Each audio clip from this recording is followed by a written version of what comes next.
রহমানির রহিম। ইসলামী সমাজ কল্যাণ পরিষদ চট্টগ্রাম কর্তৃক আয়োজিত 5 দিনব্যাপী ঐতিহাসিক তাফসীরুল কোরআন মাহফিলের প্রথম দিন। এখন মহাগ্রন্থ আল কোরআন থেকে তাফসীর করছেন বিশ্ববরেণ্য মুফাসসির ও জাতীয় সংসদ সদস্য আল্লামা দিলওয়ার হুসাইন সাঈদী। শব্দধারণ মাহসিন সাউন্ড সিস্টেম।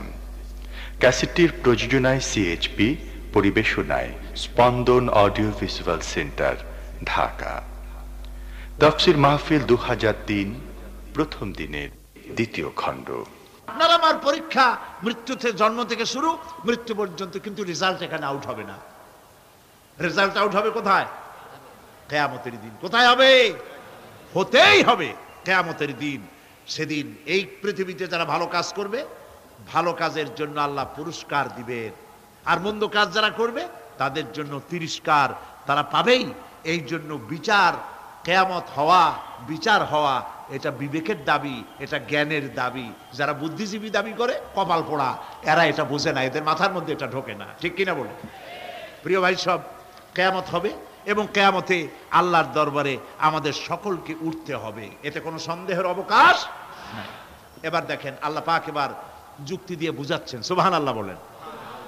তোমরা যারা বলো যে মরে যাব, পচে যাব, মাটির সাথে মিশে যাব, আবার জিন্দা হব কেমনে? আল্লাহ বলে কেমনে জিন্দা হবা বুঝাই। সুবহানাল্লাহ বলেন।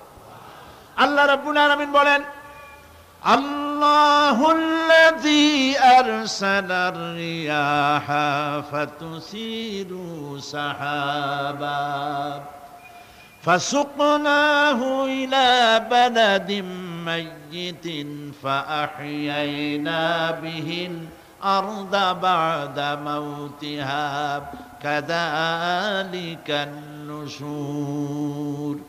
আল্লাহ পাক বলেন, লক্ষ্য করে দেখো, সমুদ্রের লবণাক্ত পানিগুলি বাষ্পীয় আকারে মেঘমালায় পরিণত করে দেই, আর বাতাসকে হুকুম করি মেঘটাকে টেনে নিয়ে যাও অমুক জায়গায়। আল্লাহ যেখানে বৃষ্টি দিতে চান, বাতাস মেঘকে ঠেলে নিয়ে সেখানে নিয়ে আসে। বৃষ্টির পানিগুলি পড়ল। আল্লাহ পাক বলেন, আকাশের সেই বৃষ্টির পানি দিয়া মরা জমিনকে আমি জিন্দা করে দিলাম। ফাআহিয়ানা বিহিল আরদা বাদা মাউতিহা। এই মৃত্যু জমিনকে আমি জিন্দা করলাম, সেখানে তুমি বীজ বপন করলে, সেই বীজগুলি, বীজের মাথা ফাটাইয়া চারাগুলি কে বাড়ি করে দিল? মাটির আস্তরণ। মাটির আস্তরণের মধ্যে কদুর বিচি, লাউর বিচি। আপনারা কদু কর না লাউ বলেন? যেটাই হোক, বুঝলেই হইল। কদু অথবা লাউ একই কথা। অথবা যে কোনো শাক সবজি, উদ্ভিদ, এর চারা, এর বীজ মাটিতে দেওয়া হলো। মাটিটা ফেটে চারা, যে পাতা দুটো বেরিয়ে আসলো, এই পাতা কি শক্ত না নরম? তাহলে মাটিটা ফাটাইয়া পাতা দুটো বাইর করে দিল কে? সুবহানাল্লাহ বলে।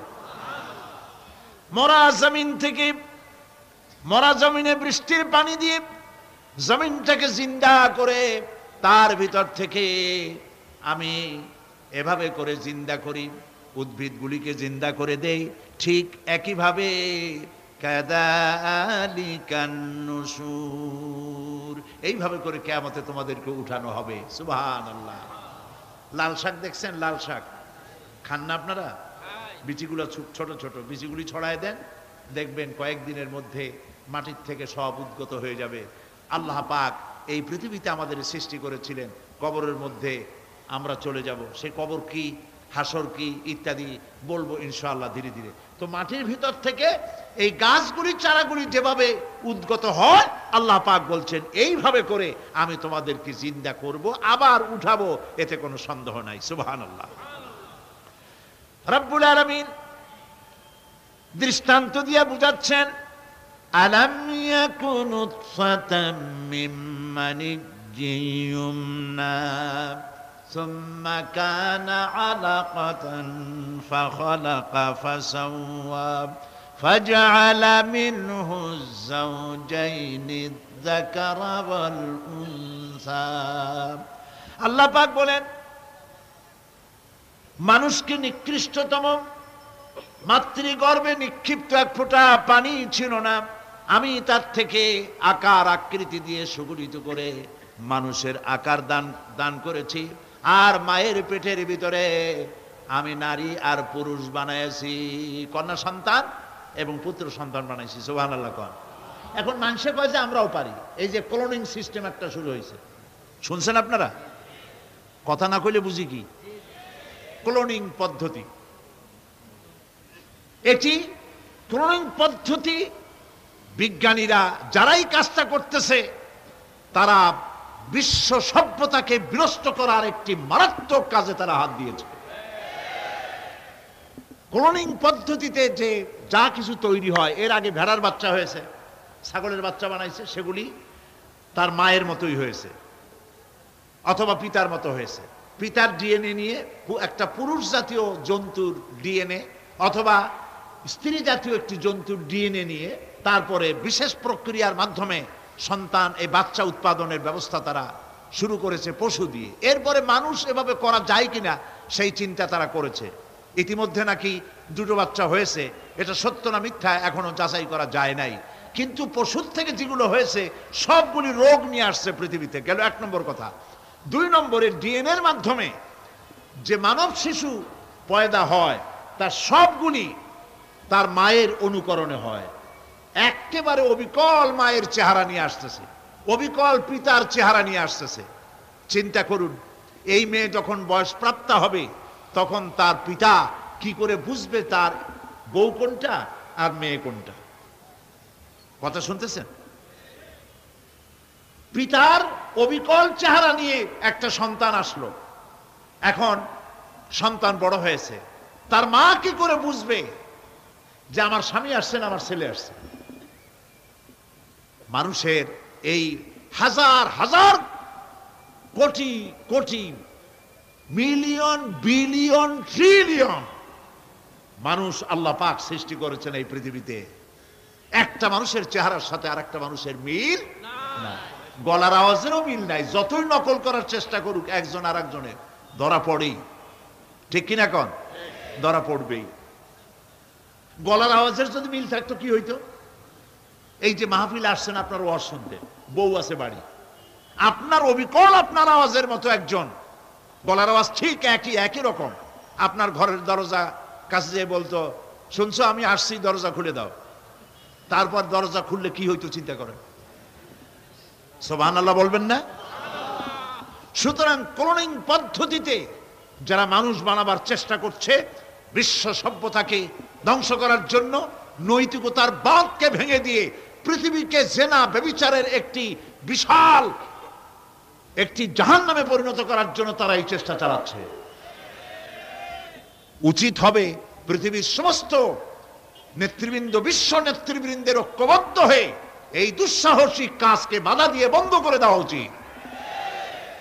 আল্লাহর সৃষ্টির সাথে পাল্লা দিতে গেলে ধ্বংস ছাড়া পথ থাকবে না। লক্ষ্য করেছেন? আপনি সাক্ষী দিলে আজ এক সাক্ষী দেবেন, কালকে বলবেন যে ওই সাক্ষী আমি দেইনি। আজকে সই করেছেন, কালকে বলবেন ওই সই আমি করি নাই।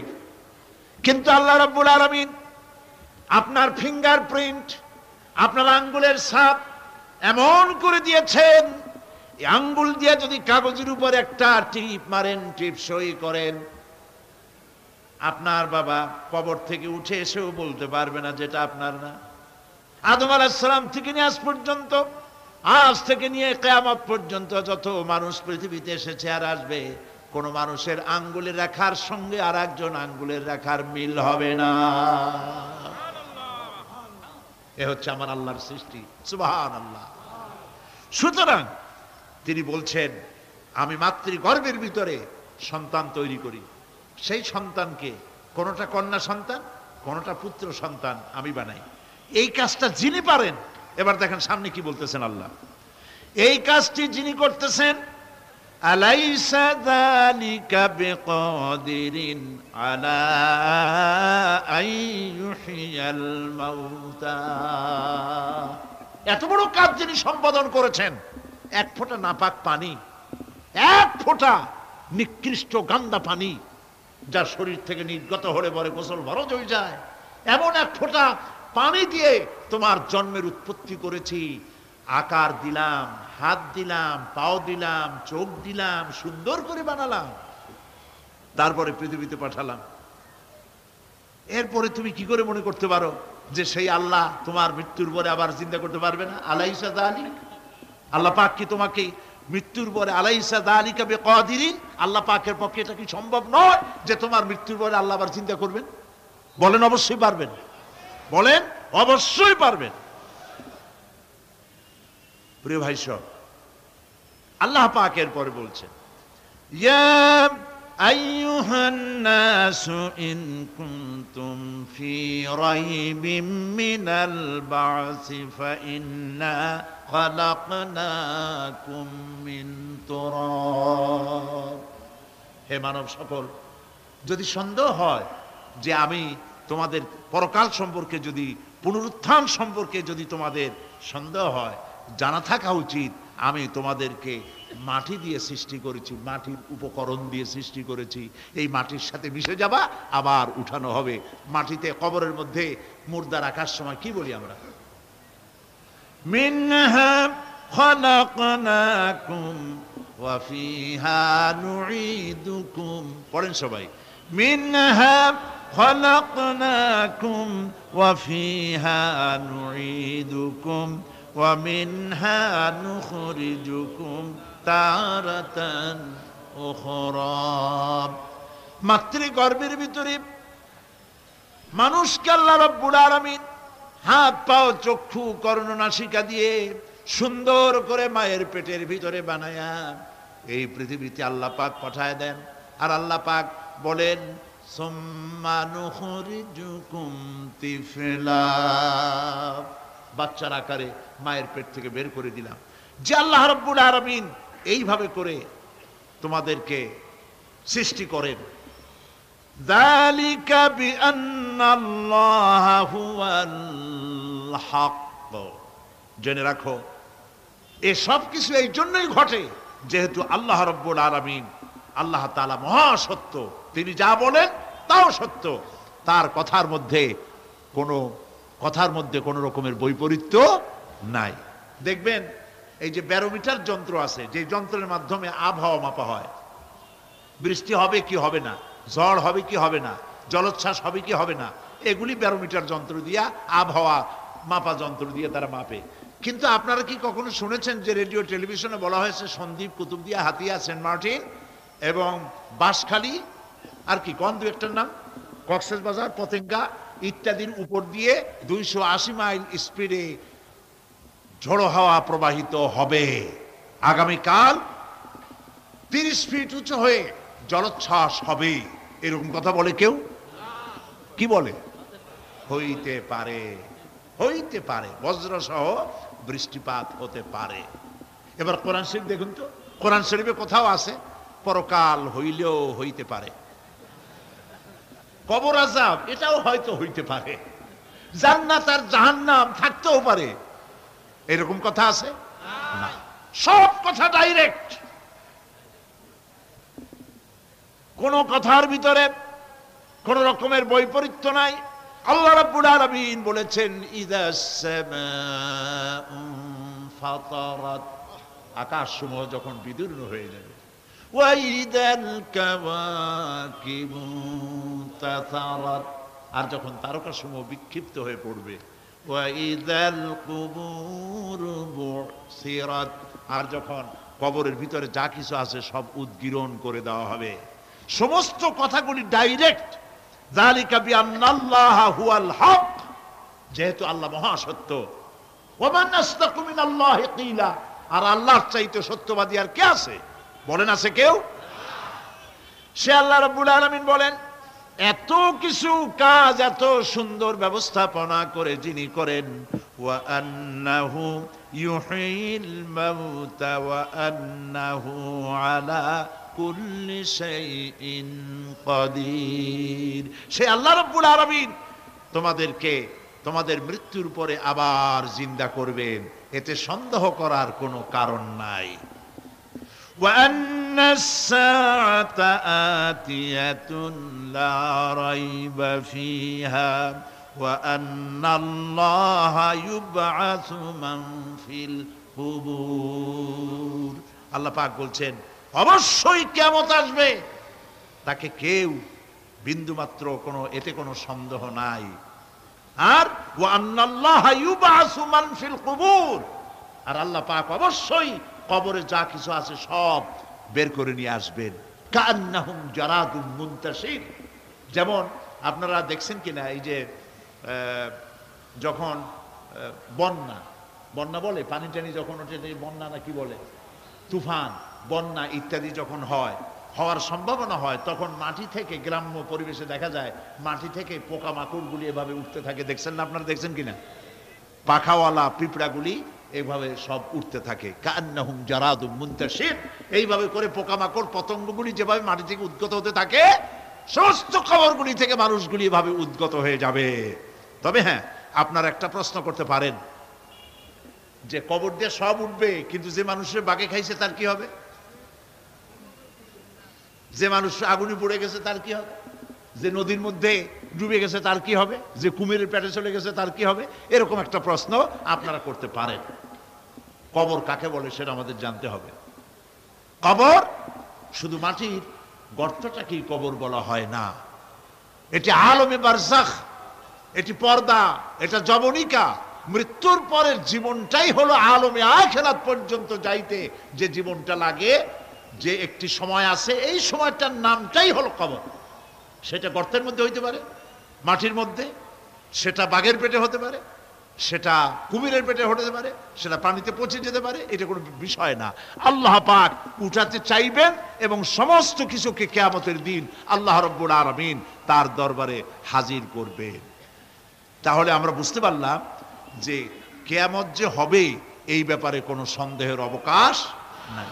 এখন ওই কিয়ামতের দিন আল্লাহ রাব্বুল আলামিন আমাদের বিচার নেবেন, হিসাব করবেন।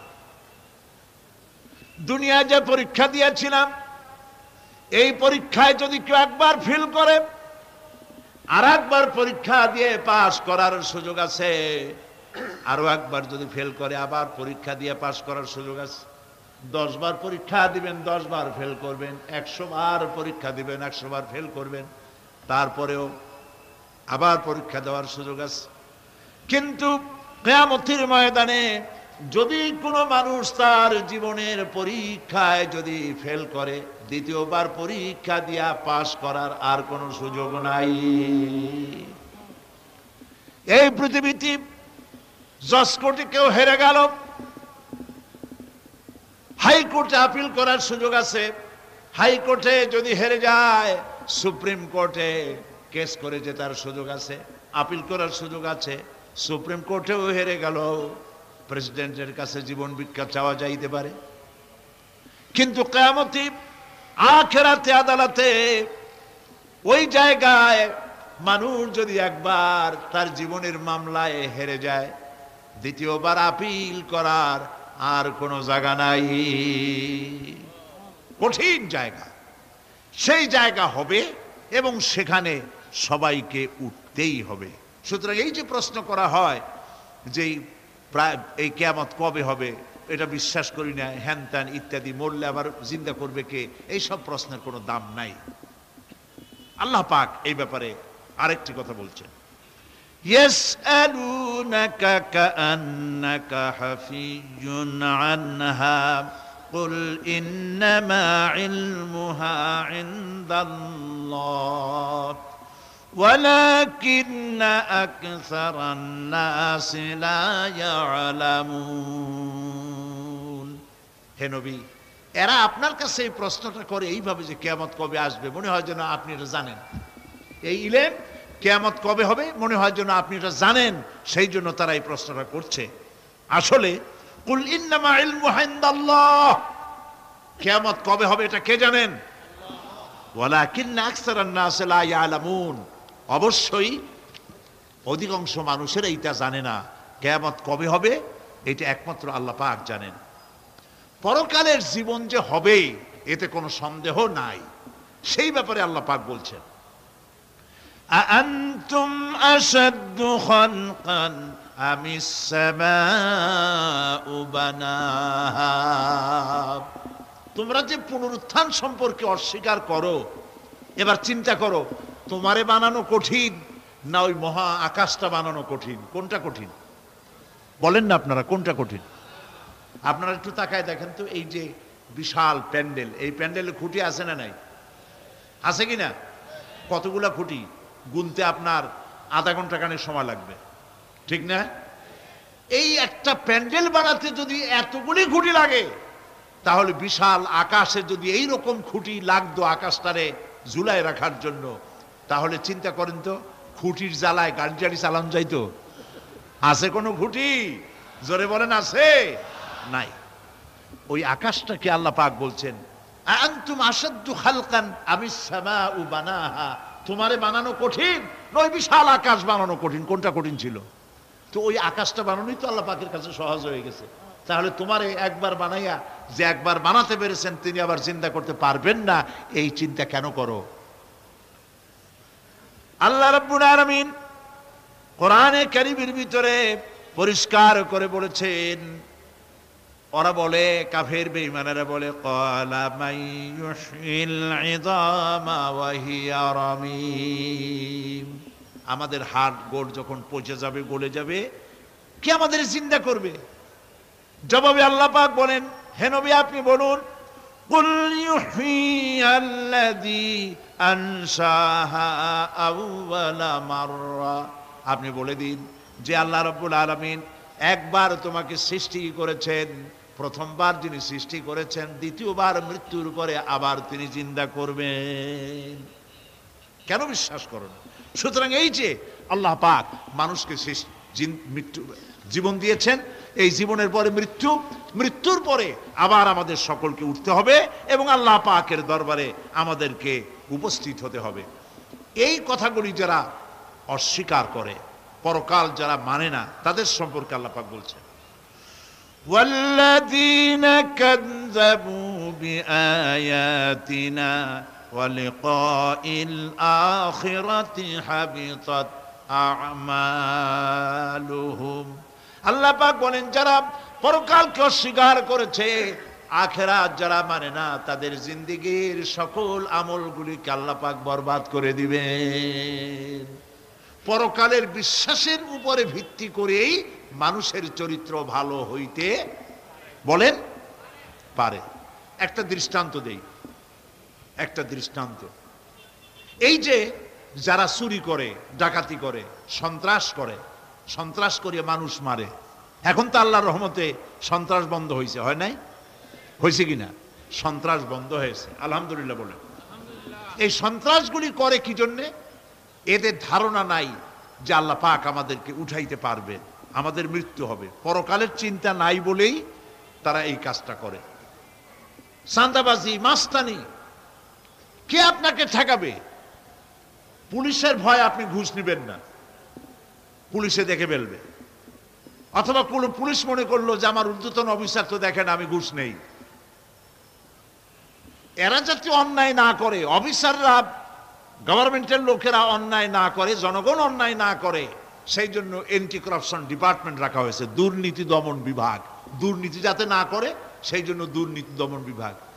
দুর্নীতি দমন বিভাগ যেন দুর্নীতি না করে সেজন্য অ্যান্টি করাপশন।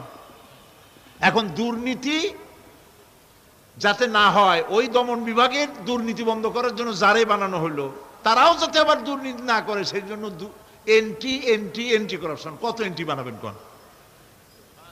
ঠিকাইতে পারবেন না, ঠেকাতে পারবেন না। পুলিশ দিয়া, বিডিআর দিয়া, আর্মি দিয়া পিটাইয়া, ঠ্যাঙ্গাইয়া, মাইরের স্রোতে লুলা বানাইয়াও মানুষের চরিত্র ভালো বানাইতে পারবেন না। মানুষের চরিত্র কেমনে ভালো বানানো হবে? 5 কোটি টাকা বলে যে হুজুর অমুক অফিসার খুব ভালো, টাকা পয়সা খায় না। আরে ভাই, কত খায় না তাই কোন? কদ্দুর হইলে খায়, এরকম লোক আছে। তবে হ্যাঁ, আল্লাহর মেহেরবানি ভালো অফিসারও আছে, আলহামদুলিল্লাহ বলে। আমাদের দেশে ভালো অফিসার, জোরে কোন আলহামদুলিল্লাহ বলে। সেই জন্য রাতের আধারে কোটি কোটি টাকার অফার আসছে, কেউ দেখে না। এইখান থেকে এই টাকার খাওয়া থেকে, অথবা জেনা করা থেকে, অথবা মদ পান করা থেকে গোল্ডেন অপরচুনিটি, সুযোগ আসছে, জেনা করা যায়, মদ খাওয়া যায়, টাকা নেওয়া যায়, অবৈধ টাকা। এই অপরাধ থেকে বাঁচাতে পারে একমাত্র পরকালের জবাবদিহিতা, আখিরাতের ভয়। আল্লাহর কাছে আমাকে জবাবদিহি করতে হবে, এই ভয় ছাড়া আর কোনো কিছুই মানুষের এই বিপদ থেকে মানুষের চরিত্র ভালো বানাইতে পারে না। মানুষের চরিত্র ভালো বানাবার জন্য এটাই হচ্ছে একমাত্র পথ। সেই জন্য আল্লাহ পাক আখিরাতের জীবন রেখেছেন। উঠতে সেখানে হবেই। এই পৃথিবীতে একবার যখন আসছি, আমাদেরকে জিন্দা আল্লাহ করবেন এবং সমস্ত কথাগুলির জবাব আল্লাহর কাছে দিতে হবে। পরকালের ব্যাপারে আল্লাহ পাক একটা ঐতিহাসিক যুক্তি দিয়েছেন, অনেক যুক্তি কোরআনে কারিমে দিয়েছেন। আরেকটি যুক্তি আপনারা শোনেন, একেবারে ঐতিহাসিক যুক্তি। আল্লাহ পাক বলছেন, মহান আল্লাহ তাআলা আখিরাতের বাস্তবতা সম্পর্কে একদিকে যেমন তারা সৃষ্টির কলা কৌশল সম্পর্কে বলেছেন, আর একদিকে মানুষকে চিন্তা ভাবনা করতে বলেছেন। চিন্তা ভাবনা করে দেখো, কালের সাক্ষী, কালের পুঞ্জীভূত সাক্ষী গ্রহণ করো, দেখো যে পরকাল হবে কিনা, এই আল্লাহ পাক কিয়ামতে তোমাদেরকে উঠাতে সক্ষম কিনা। আল্লাহ রাব্বুল আলামিন বলেন, ওয়াত্তুর ওয়া কিতাবিম মাসতুর ফি রাক্কিম মানশুর ওয়াল বাইতিল মা'মুর ওয়াস সাকফিল মারফু' ওয়াল বাহরিল মাসজুর ইন্না আযাবা রাব্বিকা লাওয়াকি' মা লাহু মিন দাফি'। সূরা তুর। আল্লাহ পাক বলছেন, তুর পাহাড়ের শপথ, তুর পাহাড়ের শপথ, সেই প্রকাশ্য পবিত্র গ্রন্থের শপথ যা লিপিবদ্ধ রয়েছে মুসলিম ঝিল্লিতে, চর্ম ঝিল্লিতে লিপিবদ্ধ রয়েছে। আরো শপথ বাইতুল মামুরের, আরো শপথ সুউচ্চ আকাশের, আরো শপথ উচ্ছ্বাসিত তরঙ্গায়িত সমুদ্রে। নিশ্চয়ই সেই আযাব আসবে, আযাব মানে কিয়ামত, সেই পরকাল অবশ্যই আসবে। মা লাহু মিন দাফি', এই শাস্তি থেকে, এই কিয়ামত আসা থেকে, এই কিয়ামত সংগঠিত হওয়া থেকে রোধ করার মতো ক্ষমতা কারো নাই। সুবহানাল্লাহ। এখন আল্লাহ পাক তুর পাহাড়ের কসম করছেন। তুর পর্বত হচ্ছে সেই পর্বতের কথাই ধরা যাক, যেখানে এটি ঐতিহাসিক পর্বত। হযরতে মূসা আলাইহিস সালামকে আল্লাহ রাব্বুল আলামিন যেখানে নবুয়তের শিরস্থান পড়িয়ে দিয়েছিলেন, তুর পাহাড়ের ভিতরে। অতুর সিনিন, তুর পাহাড়ের কসম আল্লাহ পাক বলছেন। এবং খোদায়ের আল্লাহ রাব্বুল আলামিনের সঙ্গে বিরোধিতা করার কারণে ফেরাউনকে এই তুর পাহাড়ের কাছেই লোহিত সাগরের মধ্যে, দরিয়ায় নীলের মধ্যে আল্লাহ পাক ডুবিয়ে মেরেছিলেন এবং নির্যাতিত বনি ইসরাইলকে শাস্তি দেওয়ার চূড়ান্ত সিদ্ধান্ত এই তুর পাহাড়েই আল্লাহ পাক দিয়েছিলেন। আল্লাহ বলছেন, আমি সেই তুর পাহাড়ের কসম করি। ওয়া কিতাবিম মাসতুর, এবং পবিত্র গ্রন্থের শপথ, যেই গ্রন্থগুলি নাজিল হয়েছে নবীদের উপরে, ইনজিল, তাওরাত, জাবুর, কোরআন, এই কিতাবগুলির কসম করি। সুবহানাল্লাহ। কোরআনের কসম করি, আল্লাহ পাক বলছেন, এই কিতাবগুলির কসম করছি। তুর পাহাড়ের কসম করছি, কিতাবগুলির কসম করছি। ওয়াল বাইতুল মামুর, আর বাইতুল মামুরের কসম করছি। সেটা কি? আকাশের প্রত্যেকটি আকাশে একটি করে বাইতুল মামুর আছে। ওই আকাশের ফেরেশতারা এই বাইতুল মামুরকে কেন্দ্র করে আল্লাহ রাব্বুল আলামিনকে সেজদা দেয়। আল্লাহ পাক হযরত আদম আলাইহিস সালামকে বলেছিলেন, একটি ঘর বানাও, বাইতুল মামুরের নিচে বানাও। তিনি বললেন, আমি তো জানি না বাইতুল মামুর কোথায়। হযরতে জিবরাইলকে পাঠানো হলো। বাইতুল মামুর আকাশের যেখানে আছে, ঠিক সেই সোজা বর্তমানে মক্কা শরীফে যে কাবা শরীফ যা আছে, অবিকল আল্লাহ পাকের আকাশে বাইতুল মামুর যেখানে, তার সরাসরি নিচেই কাবা শরীফ স্থাপিত হয়েছে। আল্লাহ রাব্বুল আলামিন বলছেন, আমি এই বাইতুল মামুরের কসম করছি। এরপরে আল্লাহ পাক বলছেন যে ফেরেশতারা যে বাইতুল মামুরকে তাওয়াফ করে এবং আল্লাহ পাকের ইবাদত করে, সেই বাইতুল মামুরের কসম। ওয়াস-সাকফিল মারফু, সুউচ্চ আকাশের কসম। এই আকাশ আল্লাহ পাক সৃষ্টি করেছেন বিগাইরে আমাদিন, কোন রকমের কোন খুঁটি ছাড়াই। সুবহানাল্লাহ বলি আমরা। এই বিশাল আকাশ সম্পর্কে ওই যে বুদ্ধিজীবী যারা, কোরআনের জ্ঞান যাদের কাছে নাই, তারা বলে যে আকাশ বলতে কিছু নাই, ওইটা একটা নীলা নীলা বহুত দূর, সেই জন্য নীলা নীলা দেখা যায়। এই পৃথিবী সম্পর্কেও তাদের ধারণা এই পৃথিবীও কিছু না, এটা হলো ওই যে কি বলে, সূর্যের কাছের থেকে একটা উজ্জ্বল জ্যোতিষ্ক খুব ফোর্সে যাচ্ছিল, এই ফোর্স সহ্য করতে না পেরে সূর্যের একটি অংশ মহাশূন্যের উপরে ছিটকে পড়ল, ঘুরতে ঘুরতে পৃথিবীর আকার ধারণ করেছে। এই হলো ওদের ধারণা। অ্যাক্সিডেন্টের মাধ্যমে নাকি এই পৃথিবী হয়েছে। মূল কথা হলো, এইভাবে করে যদি কোনো একটা গ্রহ উজ্জ্বল জ্যোতিষ্ক যাওয়ার কারণে পৃথিবী হয়ে থাকে, তাহলে এখন তো পৃথিবীতে মানুষ ধরতেছে না, মানুষ তো অনেক বেশি বেড়ে গেছে। তাহলে আর একটা জ্যোতিষ্ক দয়া করে সূর্যের পাশ দিয়ে যাইয়া আর একটা খণ্ড ফালাই দিয়া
শরীফের যে তাফসীরগুলি আমি এখানে করেছি, আল্লাহ করাইছে, সেগুলি এখন বিশাল বিশাল বই হয়ে গেছে।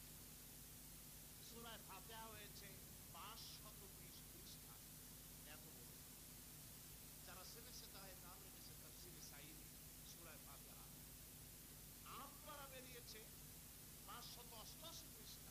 এই যে আমপারার তাফসীর আজকে সূরা নাবা থেকে করলাম, দুইটা আয়াতের তাফসীর প্রায় 2 ঘন্টার মতো করলাম। এই পুরা তাফসীর আমরা যদি জানতে পারি কি সুন্দর হবে।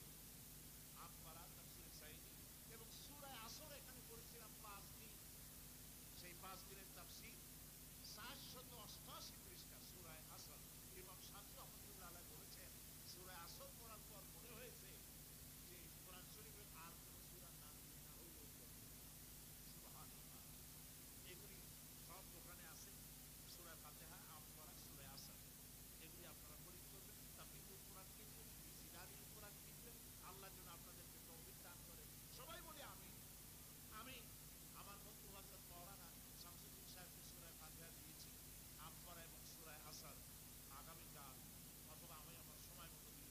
আজকে আমি আমপারা, তাফসীরে সাঈদী আমপারা এবং তাফসীরে সাঈদী সূরা আল আসর, আজকে প্রধান অতিথি বাইতুল শরফের মধ্যমণি আলেমে দ্বীন, সাহেব ইলম, সাহেব বসীরত আল্লামা হযরত মাওলানা শাহ কুতুবউদ্দিন সাহেব দামাত বরকাতুহুল আলিয়া, তাকে এই বিশাল মাহফিলের পক্ষ থেকে আমি হাদিয়া দিচ্ছি।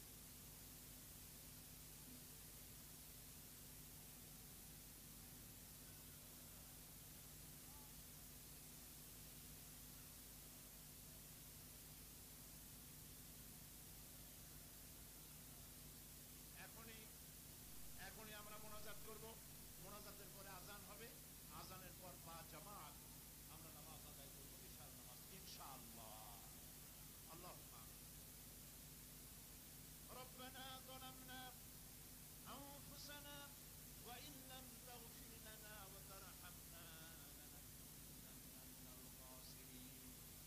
রব্বানা লা তুযিগ কুলুবানা বা'দা ইয হাদাইতানা ওয়া হাব লানা মিন লাদুনকা রাহমাতান ইন্নাকা আনতাল ওয়াহ্হাব। হে আল্লাহ তাআলা, লাখো জনতা আজকের এই প্রথম দিনেই আল্লাহ তাআলা কোরআনের মাহফিলে তোমার কোরআনের কথা শুনে তোমার দরবারে হাত তুলেছি। দয়া করে মেহেরবানি করে আমাদের জিন্দেগিটাকে মাফ করে দাও। আমাদের মা বাপ মুরব্বিয়ান যারা কবরে চলে গেছে, আল্লাহ তাআলা কবরগুলোকে জান্নাতের টুকরায় পরিণত করে দাও। রব্বি ইরহামহুমা কামা রব্বায়ানি সগীরা। পড়েন সবাই, রব্বি ইরহামহুমা কামা রব্বায়ানি সগীরা। হে আল্লাহ তাআলা, আমাদের এই বাল বাচ্চা যা দান করেছো সবগুলিকে দিনদার বানাও, ইমানদার বানাও, নামাজি বানাও, পরেজগার বানাও দাও। রব্বুল আলামিন, যেই পরকালের কথা কিয়ামতের কথা আলোচনা করলাম, সেই কঠিন হাসরের ময়দানে যেদিন